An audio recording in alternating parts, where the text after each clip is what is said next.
Doctor साहब, अगर हम बात करते हैं एड्स की, तो इसके हवाले से हमें HIV भी सुनने में आता है, एड्स भी सुनने में आता है, तो इन दोनों में फ़र्क क्या है, या फिर ये एक ही बीमारी के दो नाम है? इसको ज़रा क्लियर कर दें। जो HIV है, HIV वायरस का नाम है और ये इनिशियल स्टेज है। जब जिस्म के अंदर वायरस दाखिल होता है वो HIV होता है। एक गोल्डन पीरियड होता है जिस टाइम के बाद वो वायरस जो है वो जिस्म के अंदर उसकी तादाद इतनी ज़्यादा हो जाती है कि वो एड्स में मुब्तला हो जाता है। एड्स बेसिकली क्या है? एक्वायर्ड इम्यूनो डेफिशिएंसी नाम से चला जाता है कि वायरस आने की वजह से जो हमारे इम्यून के सेल हैं, जो हमारी कुव्वत मुदाफ़त के सेल हैं, वो सारे ख़त्म हो गए। तो उस स्टेज को हम एड्स कहते हैं। जैसे मैंने बताया कि जो एड्स का जब डायग्नोज होता है मरीज, उसमें फिर वो बाकी सारी बीमारियां और सारे सिम्टम्स और बार बार बीमारी के सिम्टम्स ज़्यादा आने लग जाते हैं। HIV के अपना इटसेल्फ जब वायरस HIV का दाखिल होता है तो उसके अपने कोई सिम्टम नहीं होते। राइट, जब वो बॉडी में एंटर होता है तो वो नॉन एक्टिव होता है। बिल्कुल, वो HIV है। वायरस जिस्म के अंदर दाखिल होता है वो HIV है और वो खुद से सिर्फ फ्लू लाइक सिम्टम करता है, खांसी नज़ला जुकाम। 3-4 दिन के लिए बंदे को सिर्फ खांसी नज़ला जुकाम होता है और वो वायरस जिस्म में दाखिल हो जाता है। उसके बाद वो अपनी तादाद बढ़ाना शुरू करता है। अगर एक है तो वो 100 से वो लाख से वो हज़ारों करोड़ों में चले जाते हैं और वो हमारे जो कुव्वत मुदाफ़त के सेल हैं उनको ख़त्म करके अपनी फ़ौज वहाँ पे बिठा देते हैं। तो फिर हमारे पास जो है वो बाकी जरासीम से लड़ने के लिए ताकत या कुव्वत मुदाफ़त नहीं रहती। वो स्टेज जो है एड्स है। तो हमारे पास जो गोल्डन टाइम पीरियड है, HIV गोल्डन टाइम पीरियड में इलाज के काबिल है और उस वक्त उसका इलाज हो सकता है। एड्स का नाम जो है ना वो इटसेल्फ खुद ही बड़ा ख़तरनाक है। लोग सुन के ही डर जाते हैं कि अब इसको एड्स हो गई है तो ये बंदा नहीं बचने वाला। एड्स का ट्रीटमेंट कोई आ गया है अब?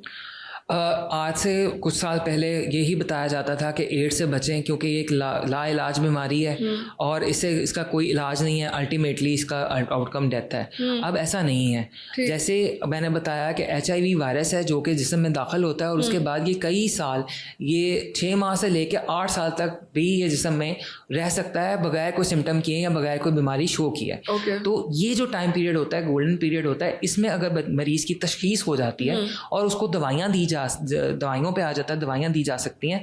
दवाइयाँ खा के इस वायरस की तादाद को वो जिस्म में बढ़ने नहीं देता और उसकी जो डेवलपमेंट है या जो उसकी मल्टीप्लिकेशन है उसको रोक देता है। उससे फिर बंदा मरीज जो है वो HIV में रहता है, वो एड्स में मुब्तला नहीं होता और एक नॉर्मल जिंदगी गुजार सकता है। HIV की बिल्कुल इलाज मौजूद है, अवेलेबल है। हमारे पास यहाँ पे लाहौर में 4 सेंटर हैं जहाँ पे HIV की ट्रीटमेंट हो रही है। सर्विसेज हॉस्पिटल, मेयो हॉस्पिटल, जिन्ना हॉस्पिटल और PI जो है आपका किडनी ट्रांसप्लांट वाला जो हॉस्पिटल है, वहाँ पे फेज 6 में, वहाँ पे बेसिकली इसका इलाज मौजूद है। वहाँ पे ट्रीटमेंट जो मरीज़ों को निकल आते हैं, HIV पॉजिटिव निकल आते हैं, उनका हम पे कंफर्म करके दवाइयाँ स्टार्ट करा देते हैं। सही।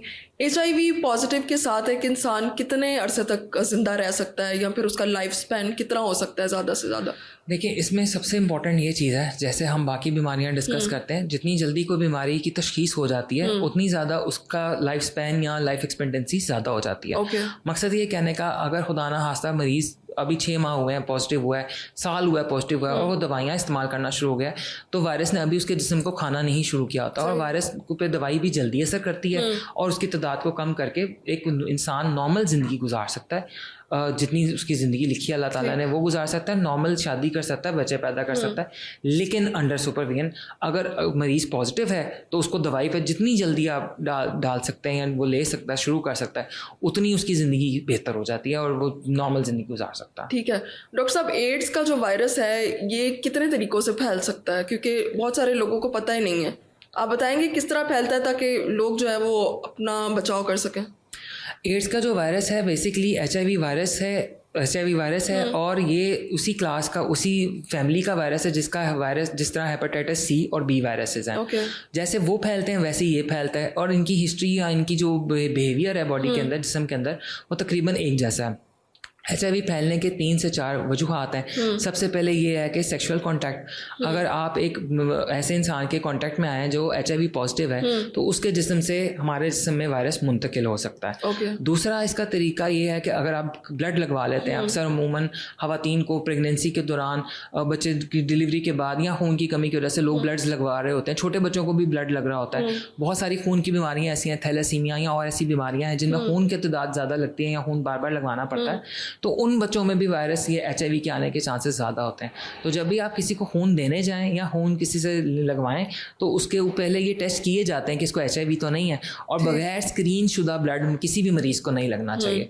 तो हमारी जो स्क्रीनिंग प्रोसेस है वो बहुत स्ट्रॉन्ग होना चाहिए और बगैर स्क्रीन के ब्लड नहीं लगना चाहिए। ये एक दूसरी वजह है। और तीसरी वजह जो है वो है नीडल्स। जो लोग ड्रग अब्यूज़ करते हैं, ड्रग एडिक्ट्स हैं, उनमें ये वायरस फैल सकता है। वैसे ये किसी के कोई कट लगने से, शेविंग के दौरान कहीं पे छाला जख्म होने से भी ये वायरस फैल सकता है। ठीक, लाइक जो टूल्स आप यूज कर रहे हैं शेविंग के लिए या फिर आप जो सिरिंजेस यूज कर रहे हैं वो प्रॉपर स्टेरिलाइज होनी चाहिए। ये सलून्स का काम है कि वो उन चीज़ों को स्टेरिलाइज करें ताकि वो हेपेटाइटिस ना सिर्फ HIV बल्कि हेपेटाइटिस B से भी इन मरीजों को अपने क्लाइंट्स को बचा सकें। अच्छा डॉक्टर साहब, डायग्नोसिस का क्या तरीक़ेकार है हमारे पास इस वक्त? डायग्नोसिस के लिए ये है कि हमारे पास 2 तरीक़ेकार हैं। एक तरीक़ाकार कहलाता है स्क्रीनिंग टेस्ट। स्क्रीनिंग टेस्ट जो है हमारे जैसे हॉस्पिटल मैंने बताया वहाँ पे मौजूद है। वहाँ पे जो पेशेंट जिसको शुबा होता है हम उसका स्क्रीनिंग टेस्ट करते हैं। उसमें किट मेथड इस्तेमाल होता है। 3 किट्स हैं जो कि सेंटर पे मौजूद होती हैं। हम सबसे पहले किट मेथड से स्क्रीन करते हैं। वो जो स्क्रीनिंग मेथड है वो कोई भी इंसान जाके अपना टेस्ट 1 साल में 1 दफ़ा करवा सकता है, स्क्रीनिंग टेस्ट करवा सकता है। अगर खुदा ना खास्ता वो स्क्रीनिंग टेस्ट पॉजिटिव आ जाए तो उसके बाद उसको कंफर्म करने के लिए एक PCR टेस्ट होता है जो कि प्रॉपर ब्लड टेस्ट होता है, वो करवाया जाता है। वो फिर सही ये बताता है कि वायरस की शक्ल कौन सी है, ये कौन सी फैमिली का वायरस है, कौन सी टाइप है और ये तादाद कितनी मौजूद है, वो हम PCR से कंफर्म करते हैं। उसके ऊपर से फिर दवाई शुरू होती है। राइट, बहुत शुक्रिया।